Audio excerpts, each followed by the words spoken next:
I'll be honest. If you go back to my first, I think it's my third or fourth video that I did, I put the picture here of my prediction of the NBA playoffs. Obviously, that was, I think, when obviously the first round. If you go back and watch that video and see my predictions for who I thought was going to get through and through every matchup, I did basically on NBA. You could do a bracket challenge, and I did it, and I broke down who I thought was going to win. I wasn't entirely wrong. Like, I wasn't crazy wrong. I had a couple howlers. I think the Lakers, Rockets, everything I said, it was the opposite. I said Rockets going to sweep. I don't know if I said sweep, or I definitely said 4-1. I said Rockets going to take that series because of Austin Reeves and Luka Doncic being out. I couldn't have been more wrong.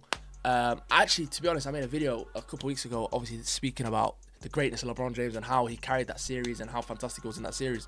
But if you actually go back to it, I wasn't crazy wrong with the whole thing. So obviously I had the matchups I had. I can come back and check the matchups, So obviously I had Spurs, Timberwolves. I said that was a wash, and it pretty much was. Spurs dealt with them, even with the Wemby injury. There's a reason we don't like there's a reason we don't like the Trailblazers, not Timberwolves, sorry, the Trailblazers. But if you know, you know. So Spurs washed them. Pistons, Magic. That was actually a good series. I think that went to a game 7. I had Pistons to win them in 4. Again, they made hard work of that. Pistons are number 1 seed and they made hard work of that, but they got through in that. Timberwolves, who was it? Timberwolves and I can't actually remember exactly who Timberwolves faced. It was obviously Cavs, Raptors. I had Cavs going through, and Cavs obviously dealt with them. They dealt with them how they needed to deal with them. Who did Timberwolves face? Knicks, Hawks. Knicks dealt with them. I think Knicks washed them. And Nuggets, Timberwolves. That went to a game 7. Oh no, it didn't go to game 7. It went to game 6. And obviously Timberwolves went through. And we don't need to speak about Thunder and them. But pretty much, if you look at my predictions, majority of my predictions were correct. Do you know what I'm saying? And then now we're obviously onto the conference finals. We're headed into the conference finals, obviously on the back of last night's Cavs, obviously wash of the Pistons, which is like, if you think about it, it's a big upset because Pistons are number 1 seed, and the fact they didn't get to the conference finals, which I think they should have, because Cavs, especially early on predictions, I had them going to, funny enough, I have the Cavs going to the finals against Thunder, but a lot of people actually after that video messaged me and spoke to me about it and said Cavs are doing nothing. They'll probably go out to the Pistons in the next round. They're not. They went through in the game 7 yesterday, obviously. Donovan Mitchell, James Harden. They had enough to get through. They're now facing a New York Knicks team, which I'm quite upset about actually, because even though I did predict them to go there, I actually wanted Cade Cunningham versus Jalen Brunson. That was the matchup I wanted. I think that's the matchup the majority of the NBA wanted. Obviously now Donovan Mitchell, James Harden versus the Knicks. It's going to be entertaining. We're going to see how it is. I think Knicks are going to go through in that side. And obviously on the other side, we've got the matchup that, has been the matchup of the regular season, has been the matchup, I think, in the last 2 years. Everyone's wanted to see it.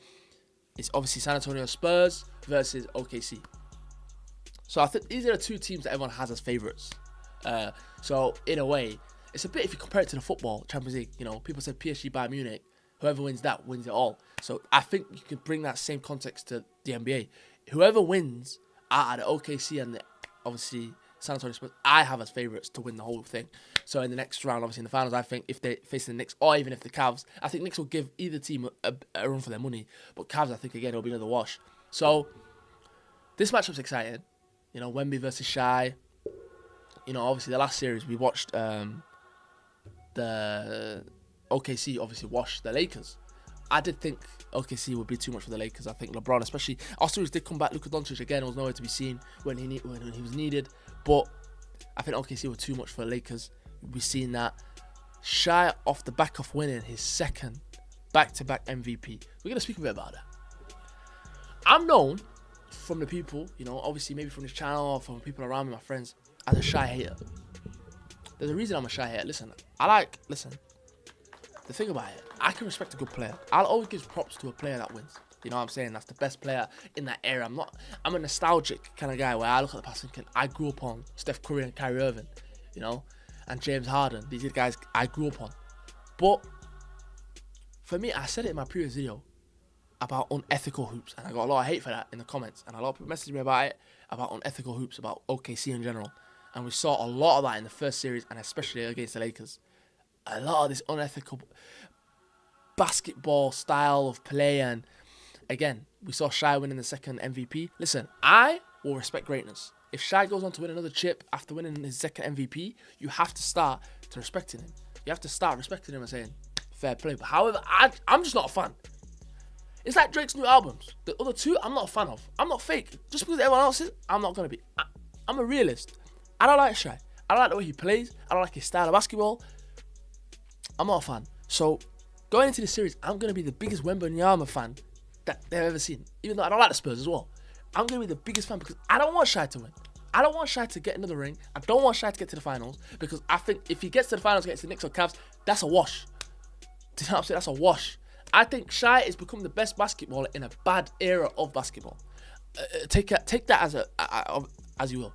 I think Shai has become the best number one MVP basketballer in the era where the talent or the best players have slightly, a couple of years ago when you had all the top players now that are old now in their primes, the point guard situation, a lot of the injuries now are taking over, you're seeing players getting injured, the best teams that are in the playoffs and that their best players are getting injured, you saw last season with Jason Tatum, Halliburton, Steph Curry was out of a couple of games this series for the play-in, so he couldn't even get, and he's pretty much old. You see LeBron is 41, Kevin Durant was injured throughout the whole playoffs. It's like you're seeing the best players now injured, so the caliber that these guys are going up against, I think Wemby is going to be the number one star for the rest of the years. I think he's going to be the face of the league. You've got contenders in there with Luka Doncic, Anthony Edwards, but some of these guys, again, they're riddled with injuries. So, I don't know. For me, I'm just not a fan. I'm not a fan of Shai. I'm not going to be fake. That's not me. So, I'm hoping San Antonio actually get through past OKC. And obviously, the Knicks, again, as the fellow New York Knicks, New York, I know we're over there, my hat over there. I want Knicks to obviously beat Cavs. That's, again, going to be more of the, I won't say exciting one, but that's going to be the more unpredictable series. I know people have Knicks as favourites, but look, we had Pistons favourites against Cavs, and look, you've seen how they got dealt with. Cade Cunningham, number one seed, and you couldn't get past the Cavs. So, it's exciting to see. It's exciting what's going to happen in the next couple of weeks. My prediction, again, I like to do predictions. My prediction is a Knicks versus San Antonio Spurs finals, and I think the San Antonio Spurs will be the NBA champions after, I think the last time they won it was 2011? I don't know. I'll put it here. So you guys can fact check it. But yeah, I think San Antonio Spurs will win it. I think Wemby will go on and win it. I don't think Wemby's going to let this opportunity slip. I don't think OKC are as strong as they were last season. Maybe people disagree with that, but that's just how I think. The hater in me doesn't want them to win. I hope they don't win. So let's see. So leave in the comments who you guys think will win, San Antonio OKC, or in the other conference, will it be Knicks or Cavs? And then let me know who you guys think will also be in the finals, and finally, who will be the NBA champion of 2025-2026.